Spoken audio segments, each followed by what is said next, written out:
Hello everyone, welcome to economics class again. Today in this video we will learn about the change in quantity demand and change in demand. What is change in quantity demand and what is change in demand?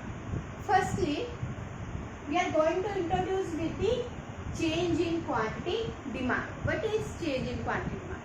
Dear students, जब किसी commodity के price में change आने से demand में change आ जाता है तो उसे कहते हैं change in quantity demand.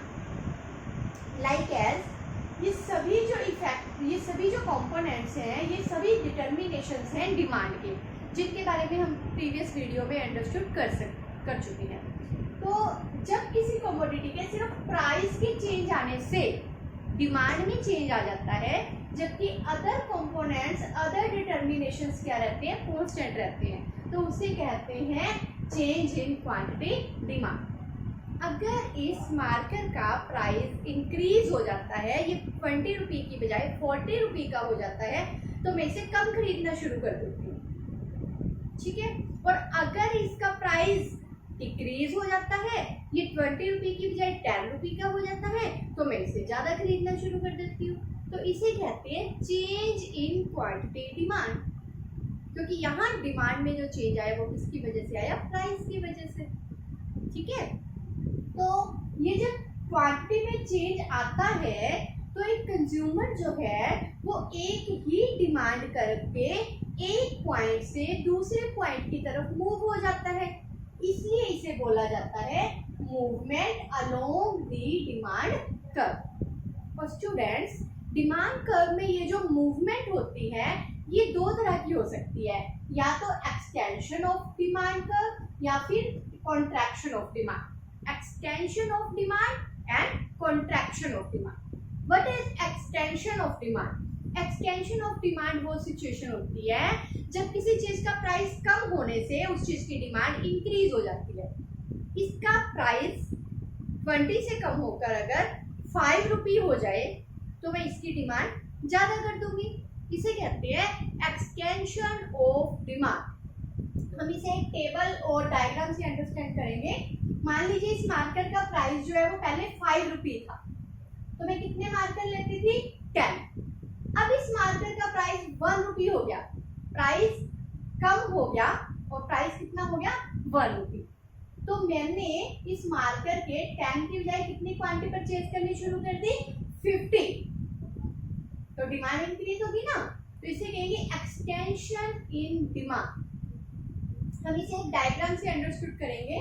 O Y पर मैंने प्राइस लिया है, ओ एक्स पर है कमोडिटी की क्वांटिटी। तो जब प्राइस 5 रुपये है तो मैं कितनी क्वांटिटी परचेज कर रही हूँ, 10। मैं कितने मार्कर परचेज कर रही थी, 10। और जैसे ही इस मार्कर का प्राइस क्या हुआ, 1 रुपये, तो मैंने ज्यादा मार्कर परचेज करने शुरू कर दिए। और कितने शुरू कर दिए परचेज करने, 50 मार्कर, ठीक है। और ये है डिमांड कर्व। डी क्या है, डिमांड कर्व। इस डिमांड कर्व के मैं पहले ए पॉइंट पे थी, ठीक है। ए पॉइंट पर मैं क्या कर रही थी कि 5 रुपये प्राइस था और मैं 10 मार्कर परचेज कर रही थी। जैसे ही प्राइस डिक्रीज हुआ तो मैंने डिमांड इंक्रीज कर दी और मैंने 10 की बजाय 50 मार्कर परचेज करने शुरू कर दिए। तो मैं ए पॉइंट से अब कहाँ आ गई हूँ, बी पॉइंट पर, ठीक है। तो कंज्यूमर का इस तरीके से ए पॉइंट से बी पॉइंट की तरफ मूव होना क्या होता है, एक्सटेंशन ऑफ डिमांड। इसी तरीके से नेक्स्ट है contraction of demand. Contraction of demand क्या होता है, अगर इस मार्कर का प्राइस 20 रुपये से इंक्रीज होकर 40 रुपये हो जाए तो मैं इसे पहले से कम खरीदूंगी, ठीक है। तो इसे कहते हैं कॉन्ट्रैक्शन ऑफ डिमांड। इसे भी हम एक टेबल से समझते हैं। मान लीजिए इस मार्कर का प्राइस 1 रुपये था, तो मैं कितने मार्कर परचेज करती थी, 50। और फिर जब इसका प्राइस इंक्रीज होकर 5 रुपये हो गया, मैं शॉप पे गई और मुझे पता चला कि इस मार्कर का प्राइस इंक्रीज होकर 5 रुपये हो गया, तो मैंने कितने पेन मार्कर परचेज किए, सिर्फ 10। तो डिमांड जो जैसे ही प्राइस इंक्रीज हुआ डिमांड क्या हो गई, डिक्रीज। इसे कहते हैं कॉन्ट्रैक्शन ऑफ डिमांड। हम इसे डायग्राम से समझते हैं। लाइक एज ओ वाई पर मैंने प्राइस लिया है मार्केट का और ओ एक्स पर मैंने लिया है इसकी क्वांटिटी। जब इसका प्राइस 1 रुपी था तो मैं कितने मार्कर परचेज करती थी? 50। जैसे ही इसका प्राइस इंक्रीज होकर 5 रुपी हुआ तो मैंने डिमांड कम कर दी और मैंने कितने मार्कर खरीदने शुरू कर दिए? Only 10 marker. ठीक है, and it is the demand curve of that marker. And firstly मैं इस बी पॉइंट पर थी, पहले मैं बी पॉइंट पर थी, 50 पेन परचेज कर रही थी। अब मैं कहाँ मूव हो गई हूँ? ए पॉइंट पर। मैंने कितने पेन परचेज करने शुरू कर दिए? 10। तो कंज्यूमर का बी से ए पॉइंट पर मूव होना क्या कहलाता है? Contraction of demand. ये एक्सटेंशन और कॉन्ट्रैक्शन क्यों हुआ? सिर्फ और सिर्फ कमोडिटी के प्राइस में चेंज आने की वजह से। जब प्राइस में चेंज आने से डिमांड में चेंज आता है तो उसे कहते हैं चेंज इन क्वांटिटी डिमांड। ठीक है, इसकी वजह से कंज्यूमर जो है वो एक ही डिमांड कर्व के एक पॉइंट से दूसरे पॉइंट की तरफ मूव हो जाता है। और ये मूवमेंट दो तरह की हो सकती है, एक एक्सटेंशन ऑफ डिमांड और दूसरी contraction of demand. Extension of demand में क्या होता है? प्राइस के डिक्रीज होने से डिमांड इंक्रीज हो जाती है, ठीक है, इसे बोलते हैं एक्सटेंशन ऑफ डिमांड। और कॉन्ट्रैक्शन ऑफ डिमांड में क्या होता है कि प्राइस के इंक्रीज होने से डिमांड डिक्रीज हो जाती है, जिसको बोलते हैं contraction of demand. Now second is change in demand. What is change in demand? Dear students, जब प्राइस के कांस्टेंट रहने पर भी इसका प्राइस जितना था उतना ही है, उसके बावजूद भी डिमांड इंक्रीज या डिक्रीज हो जाए तो उसे कहते हैं चेंज इन डिमांड। तो इसमें क्या होता है, इस केस में क्या होता है कि पूरा का पूरा डिमांड कर्व जो है वो या तो ऊपर की तरफ शिफ्ट हो जाएगा या फिर नीचे की ओर शिफ्ट हो जाएगा। ठीक है, तो डिमांड कर्व या तो अपवर्ड शिफ्ट हो जाएगा या फिर डाउनवर्ड शिफ्ट हो जाएगा। हम इसे एक टेबल से समझते हैं और डायग्राम से। लाइक एज देखो, शिफ्ट इन डिमांड कर्व में भी क्या होता है कि कंज्यूमर दो सिचुएशंस में हो सकता है, या तो इंक्रीजिंग इन डिमांड होगा या फिर डिक्रीजिंग इन डिमांड होगा। ठीक है, सबसे पहले हम करेंगे इंक्रीजिंग इन डिमांड। देखो, इस मार्कर का प्राइस 1 रुपी था और मैं कितने मार्कर परचेज करती थी? 10 मार्कर। इसका प्राइस अभी भी 1 रुपी है, लेकिन मैंने कितने मार्कर परचेज करने शुरू कर दिए अचानक से? 50। तो इसे कहेंगे इंक्रीज इन डिमांड। इसको एक डायग्राम से कैसे समझ सकते हैं? देखिए, इस मार्कर का प्राइस 1 रुपी था और मैं कितने मार्कर परचेज कर रही थी? 10। और ये क्या है? Demand curve. ठीक है, अब इस मार्कर का प्राइस 1 रुपी ही है, लेकिन मैंने इसी 1 रुपी पर कितने मार्कर परचेज करने शुरू कर दिए? 50। प्राइस में कोई चेंज नहीं आया, लेकिन मैंने 10 की डिमांड या इस मार्कर की डिमांड इंक्रीज कर दी। 10 के लिए कितने मार्कर परचेज करने शुरू कर दिए? 50। ठीक है, तो पूरा का पूरा डिमांड कर्व जो है वो आगे की ओर शिफ्ट हो जाएगा, अपवर्ड शिफ्ट हो जाएगा। इसे कहते हैं इंक्रीजिंग इन डिमांड। अब ये जो डिमांड में इंक्रीजिंग हुई है, ये किस वजह से हुई? प्राइस तो जो है वही है, फिर डिमांड के इंक्रीज होने के क्या रीजंस थे? ये सभी रीजंस थे प्राइस डिमांड के चेंज होने के। हो सकता है कि इसकी जो रिलेटेड गुड है वो सब्स्टिट्यूट गुड जो थी वो कॉस्टली होगी, वो महंगी होगी, और मैं इस कंपनी की बजाय कोई और कंपनी का मार्कर लेती थी और वो मार्कर महंगा हो गया, तो इस वजह से मैंने उसे छोड़कर इसे परचेज करना शुरू कर दिया। इस वजह से इसकी डिमांड इंक्रीज हो गई, जबकि इसका प्राइस जो था वही है। हो सकता है मेरी इनकम इंक्रीज हो गई हो, इसीलिए मैंने पहले से ज्यादा परचेज करने शुरू कर दिए। हो सकता है लोगों को ये मार्कर, इस कंपनी का मार्कर बहुत पसंद आ रहा हो और कोई इसे परचेज कर रहा है तो मैंने भी इसे ज्यादा परचेज करना शुरू कर दिया। हो सकता है कि फ्यूचर में इस मार्कर के प्राइस इंक्रीज होने की पॉसिबिलिटी हो। मुझे लग रहा है कि एक महीने बाद ये 20 रुपी का मार्कर 40 रुपी का हो जाएगा, तो मैं आज ही इसे ज्यादा परचेज करके रख लूंगी। ठीक है, या फिर हो सकता है कि पॉपुलेशन के साइज में चेंज आ गया हो। अगर किसी देश की पॉपुलेशन बढ़ जाएगी तो कमोडिटीज की डिमांड भी इंक्रीज हो जाएगी, जबकि कमोडिटीज का प्राइस तो वही है, ठीक है। या फिर डिस्ट्रीब्यूशन ऑफ इनकम में चेंज आ गया हो, मेरी इनकम पहले कम थी, मैं कम खरीदती थी, अब इनकम का डिस्ट्रीब्यूशन इक्वल हो गया, जो गरीब लोग थे उन्हें भी कुछ मतलब कि उनकी भी अर्निंग होनी शुरू हो गई, तो वो लोग भी कमोडिटीज की डिमांड करनी शुरू कर देंगे, इस वजह से डिमांड इंक्रीज हो गई, ठीक है।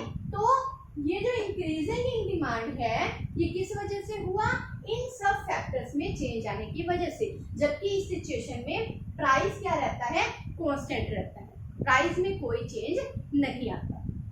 तो डिमांड पर इफेक्ट डालने वाले अदर एलिमेंट्स में चेंज आने की वजह से डिमांड में चेंज होता है, ठीक है। तो इंक्रीजिंग इन डिमांड आपको पता चल गई। नेक्स्ट है डिक्रीजिंग इन डिमांड, बिल्कुल इसके अपोजिट। जब 1 रुपये का मार्केट था तो मैं 50 मार्केट परचेज कर रही थी, प्राइस वही है 1 रुपये आज भी, लेकिन अचानक से मैंने पहले से कम मार्केट परचेज करने शुरू कर दिए, मैंने 50 से कम करके डिमांड 10 कर दी, तो इसे कहते हैं डिक्रीजिंग इन डिमांड। इसे एक डायग्राम से समझेंगे, जैसे कि 1 रुपये प्राइस था तो मैं कितने मार्कर परचेज करती थी पहले, 50, ठीक है। और ये है मार्कर का डिमांड पर, प्राइस अभी भी 1 रुपये है, अचानक से मैंने मार्कर की डिमांड कम करके क्या कर दी, 10, ठीक है। अब मैं इसी डिमांड कर्व पे तो इस पॉइंट को दिखा नहीं सकती, अब मुझे नया डिमांड कर्व बनाना पड़ेगा, और नया डिमांड कर्व ये है, ठीक है। और ये क्या हुआ, हम डी से कहाँ शिफ्ट हो गए, D1 पर शिफ्ट हो गए, तो इसे कहते हैं डिक्रीजिंग इन डिमांड। अब ये डिक्रीजिंग क्यों हुई, डिमांड क्यों कम हुई, हो सकता है मेरी इनकम कम हो गई हो इसलिए मैंने कम परचेज करने शुरू कर दिए, हो सकता है फ्यूचर में इसके प्राइस कम होने की पॉसिबिलिटी हो इसलिए आज मैं इसे नहीं खरीद रही हूँ, हो सकता है पॉपुलेशन कम हो गई हो इसलिए इसकी डिमांड कम हो गई, ठीक है। या फिर हो सकता है कि टेस्ट और प्रेफरेंस चेंज हो गए हो, इसकी जगह मार्केट में कोई नया कंपनी का मार्कर आ गया जो ज़्यादा चलता है, या जो मतलब बहुत जिसकी क्वालिटी इससे ज़्यादा अच्छी है, तो हो सकता है इसकी इसलिए डिमांड कम हो गई, लोगों ने उसे खरीदना शुरू कर दिया, ठीक है ना। या हो सकता है कि इसकी जो रिलेटेड गुड थी, इसकी जो सब्स्टिट्यूट गुड थी, उसके प्राइस कम हो गए, इसलिए लोगों ने इधर से हटकर उसे खरीदना शुरू कर दिया और इसकी डिमांड कम हो गई। तो ये सब रीजंस हो सकते हैं डिमांड के डिक्रीज होने के। तो ये था change in quantity demand and change in demand. Change in demand दोबारा से मैं रिपीट कर रही हूँ, चेंज इन डिमांड तब होता है जब प्राइस के कांस्टेंट रहने पर भी अदर डिटर्मिनेशंस में चेंज आने के कारण डिमांड में चेंज आता है। जब प्राइस के सेम रहने पर, when price is constant, there is change in demand due to change in the other factors which affect the demand. Other factors में चेंज आने के कारण जब डिमांड में चेंज आता है तो उसे कहते हैं चेंज इन डिमांड। इसमें क्या होता है कि पूरा का पूरा डिमांड कर्व जो है वो शिफ्ट हो जाता है। तो ये कंज्यूमर दो सिचुएशन में हो सकता है, या तो वो इंक्रीजिंग इन डिमांड में होगा या फिर वो डिक्रीजिंग इन डिमांड की सिचुएशन में होगा, ठीक है। प्राइस कांस्टेंट है, या तो डिमांड इंक्रीज होगी या फिर डिमांड डिक्रीज होगी। और इंक्रीज और डिक्रीज होने के क्या क्या रीजन है वो मैं आपको बता चुकी हूँ। तो ये था change in quantity demand and change in demand. अब मैं आपको एक और चीज बताने जा रही हूँ, वो है why does demand curve slope is downward. ये क्वेश्चन बहुत बार आता है एग्जाम्स में कि डिमांड कर्व का स्लोप हमेशा डाउनवर्ड क्यों रहता है। फर्स्टली तो देखिए डिमांड कर्व का स्लोप डाउनवर्ड होने का मतलब क्या है।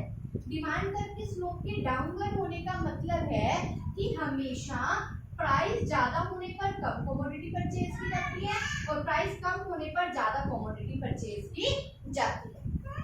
तो डिमांड कर्व स्लोप के डाउनवर्ड होने का मतलब है कि हमेशा कम प्राइस पर ही ज्यादा चीज परचेज जो की जाती है, ठीक है। तो उसका फर्स्ट रीजन है law of diminishing marginal utility. First reason है law of diminishing marginal utility, जिसके बारे में हम पहले भी पढ़ चुके हैं। देखिए according to this law, as a consumer consume a commodity more and more, the utility from that commodity, the satisfaction from that commodity become diminishing. जब हम किसी चीज को ज्यादा कंज्यूम करते हैं तो उससे मिलने वाली यूटिलिटी क्या हो जाती है, कम हो जाती है। लीजिए आपके पास कोई सूट नहीं है, आप सिर्फ जीन पहनते हैं, आप सिर्फ वेस्टर्न ड्रेस पहनते हैं, आपके पास सूट नहीं है। तो जब आप सबसे पहला सूट मार्केट से परचेज करके लाओगे तो वो आपको बहुत ज़्यादा सेटिस्फेक्शन देगा, आपको बहुत ज़्यादा यूटिलिटी मिलेगी, ठीक है। लेकिन उसके बाद अगर आप 2 सूट परचेज कर लेते हैं, 3 परचेज कर लेते हैं, 4 परचेज कर लेते हैं, 5 ले लेते हैं, 6 ले लेते हैं, 10 ले लेते हैं, 20 ले लेते हैं, तो सूटों से मिलने वाली यूटिलिटी क्या हो जाएगी, कम हो जाएगी, है ना। तो इसीलिए क्योंकि आपने ज़्यादा क्वांटिटी परचेज कर ली है तो इसलिए उससे मिलने वाली यूटिलिटी कम हो जाएगी। तो एक रैशनल कंज्यूमर जो है वो किसी कमोडिटी की ज़्यादा क्वांटिटी तभी परचेज करेगा जब उसकी प्राइस भी क्या हो जाए, कम हो जाए, क्योंकि उसे पता है वो ज़्यादा चीज़ परचेज कर रहा है तो उससे उसे कम सेटिस्फेक्शन मिलेगी, उसे कम यूटिलिटी मिलेगी, इसलिए वो उसे तभी परचेज करेगा जब उसका प्राइस भी कम हो जाए। तभी हम कहीं दुकान पे जाते हैं ना तो हम क्या बोलते हैं, एक ही सूट लेना है तो वो ठीक है जितने का देगा हम ले लेंगे, और कई बार हम ये कहते हैं भैया देख लो हमने 10 सूट लेने हैं, आप ठीक प्राइस लगाओ। क्यों बोलते हैं, क्योंकि हमें पता है हम 10 परचेज कर रहे हैं तो एक से मिलने वाली यूटिलिटी बहुत कम है, तो वो हम तभी परचेज करेंगे जब उसका प्राइस भी कम होगा। तो इसीलिए हमेशा क्या होता है कि कम प्राइस पर ही ज़्यादा कमोडिटी परचेज की जाती है। नेक्स्ट है इनकम इफेक्ट। इनकम इफेक्ट के कारण भी डिमांड कर्व का स्लोप डाउनवर्ड होता है। इनकम इफेक्ट की वजह से भी कम प्राइस पर ही हमेशा ज़्यादा कमोडिटी परचेज की जाती है। क्यों, देखिए इनकम को हम 2 कैटेगरी में डिवाइड कर सकते हैं, एक होती है मनी इनकम, मनी इनकम, ठीक है। मान लीजिए मेरी इनकम है 50 रुपीज, ठीक है, 50 रुपये मेरी इनकम है, मुझे 50 रुपये मिल रहे हैं तो वो मेरी मनी इनकम, ठीक है। अब इस मार्कर का जो प्राइस है वो है 10 रुपये, कमोडिटीज का प्राइस कितना है 10 रुपये, ठीक है। एक होती है रियल इनकम,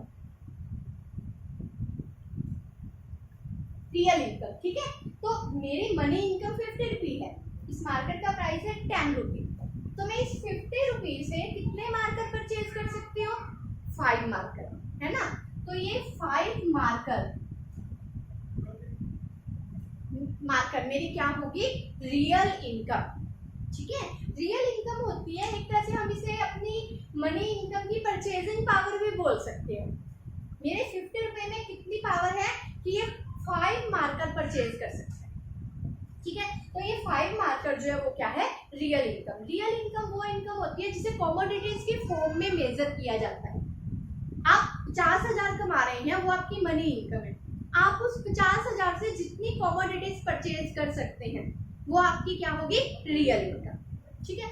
अब क्या होता है कि अगर मनी इनकम जितनी है उतनी ही रहे, इसमें चेंज नहीं आता, लेकिन अगर कमोडिटीज के प्राइस में चेंज आ जाता है तो हमारी रियल इनकम पर भी इफेक्ट पड़ता है।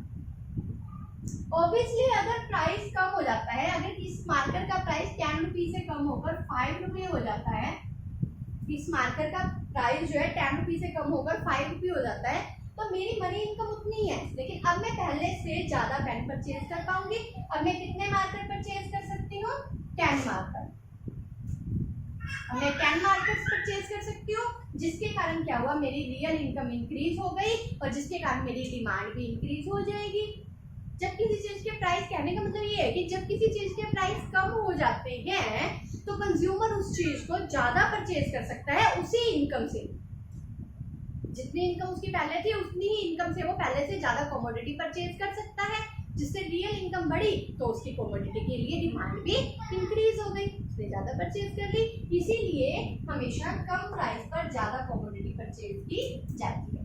नेक्स्ट है सब्स्टिट्यूट इफेक्ट। सब्स्टिट्यूट इफेक्ट क्या होता है, देखो अगर किसी चीज का प्राइस कम हो जाता है तो उस चीज को दूसरी चीजों की जगह सब्स्टिट्यूट किया जाने लगता है।